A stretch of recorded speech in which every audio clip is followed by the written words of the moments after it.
Hello my all YouTube and Facebook friends, welcome back my channel. তো আজকে চলে এসেছি সম্পূর্ণ একটা নতুন ব্লগে। আর এই যে প্রথমেই আমি জিমে এন্ট্রি মেরে চেঞ্জ করে নিলাম। এটা ছিল আমাদের ট্রায়াল রুম। এই যে আমার বডি কন্ডিশন এখন বর্তমান এই রকম। তারপরে আমি টি শার্টটা চেঞ্জ করে নিয়ে ব্যাস শুরু করে দিলাম একটু ওয়ার্ম আপ। তার কারণ আজকে আমার মারার ইচ্ছা আছে চেস্ট এবং ট্রাইসেপ। তো চেস্টের আগে ট্রাইসেপটাকে একটু হিট করে নিচ্ছিলাম ফ্রি হ্যান্ড এক্সারসাইজ করে, যেটা করা খুব প্রয়োজন আমি মনে করি প্রত্যেকটা অ্যাথলিটের। এবং যারা অ্যাডভান্স লেভেলের এক্সারসাইজ করে, অ্যাডভান্স লেভেলের বডি বিল্ডার যারা রয়েছে, তারা অবশ্যই আমার মনে হয় এগুলো করে, নো ডাউট। তো আমিও একটু চেষ্টা করি এই ফ্রি হ্যান্ড এক্সারসাইজগুলো করার সব সময়ের জন্যে। যখনই এক্সারসাইজ করতে যাই, বিশেষ করে চেস্ট হোক, ব্যাক হোক বা ট্রাইসেপ বাইসেপ, যে কোনো পার্ট অফ বডি, তো সেখানে আমি এই ওয়ার্ম আপগুলো করে নিই, করাটা উচিত এটা আমি মনে করি।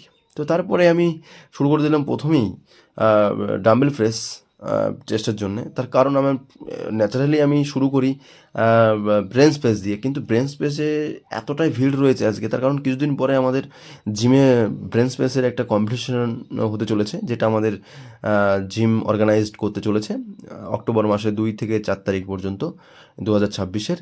তো ওটা স্টেট লেভেলের কম্পিটিশন হবে। তো সেই জন্য আমাদের জিমে যারা পাওয়ার লিফটিং করে তারা খুব ব্যস্ত রয়েছে, বিশেষ করে ব্রেন স্পেসটা নিয়ে। তো ওখানে আমি চান্সই পেলাম না। তো তারই বিকল্প আমি কিছু একটা করবো ভেবেই এই যে চলে আসলাম ডাম্বেল প্রেসে। আর তারপরেই আমি তোমাদেরকে দেখাবো এই যে আমাদের জিমের ওনার দেবদা, উনি খুব এনজয়ের মুডে ছিল এবং এক্সারসাইজও করছিল। আর তারপরেই এই যে ট্রেন করাচ্ছিল দেবজ্যোতিকে। দেবজ্যোতি পাওয়ার লিফটার এবং সামনের কম্পিটিশনের জন্য প্রস্তুতি নিচ্ছে ব্রেন স্পেসে খেলার জন্যে। আশা করছি ও খুব ভালো একটা প্লেস পাবে। আর তারপরে এই যে আমাদের আঙ্কেল, ইনার বয়স তোমরা কেউ গেস করতে পারবে না। ওনাকে একটু ডিস্টার্ব করলাম এক্সারসাইজের মধ্যেখানে।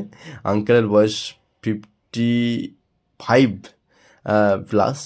উনি এখনও যথেষ্ট ফিট রয়েছে এবং উনি এক্সারসাইজ যখনই করে আমার সঙ্গে, আমার সাথে আসলে আমি ডিস্টার্ব করবোই ক্যামেরা ট্যামেরা দিয়ে। যাই হোক, উনি বেশ ভালোই বাসে আমাকে এবং ওনার সঙ্গে খুব ফ্রেন্ডলি আমার সম্পর্কটা রয়েছে। আর তারপরেই আমি এখানে ডিক্লাইন মারছিলাম চেষ্টার জন্যে।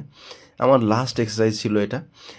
এবং অন্যদিন তো আমি সঞ্জিত দাকে সাপোর্ট করি, আমি ওনাকে দেখিয়ে দিই, কিন্তু আজকে ছিল কি, উনি আমাকে দেখিয়ে দিচ্ছিল, উনি নিজেই আমাকে দেখিয়ে দিচ্ছিল। কিছু করার নেই, তার কারণে এমন একটা এক্সারসাইজ যেটা আমি নিজে থেকে সেইভাবে পোস্ট করতে পারিনি লাস্ট ফেলিওর পর্যন্ত। তো সঞ্জিত দার আমি হেল্প নিচ্ছিলাম। সঞ্জিত দা খুব ভালোভাবে আমার হেল্প করছিলো এবং উনি নতুন তো খুব একটা ভালোভাবে আমাকে বুঝতে পারছিল না এক্সারসাইজে কোন সময় সাপোর্টটা দিতে হবে। তারপরেও উনি যথেষ্ট ভালোভাবে চেষ্টা করছিল আমার সাপোর্টটা দেওয়ার। আর আমিও ওনাকে আস্তে আস্তে তৈরি করে নেওয়ার চেষ্টা করছি এবং খুব ভালো সঞ্জিত দা আমার সঙ্গে বিহেভিয়ারটা করে। তাই আমি ওনার সঙ্গে ঠিকঠাক এক্সারসাইজটাও করি এবং ওনাকে কিছু এক্সারসাইজ দেখাই। এবং সর্বশেষ আমি এক্সারসাইজ শেষ করে এই যে একটু গান হচ্ছিলো, এমন একটা রিদিমের গান যেটা আমার খুব ভালো লাগছিলো, এবং তার মধ্যেই আমি একটু ডান্স করে নিলাম ছোটো করে। এবং সবার সঙ্গে আমি ফান করছিলাম ডান্স করতে করতে।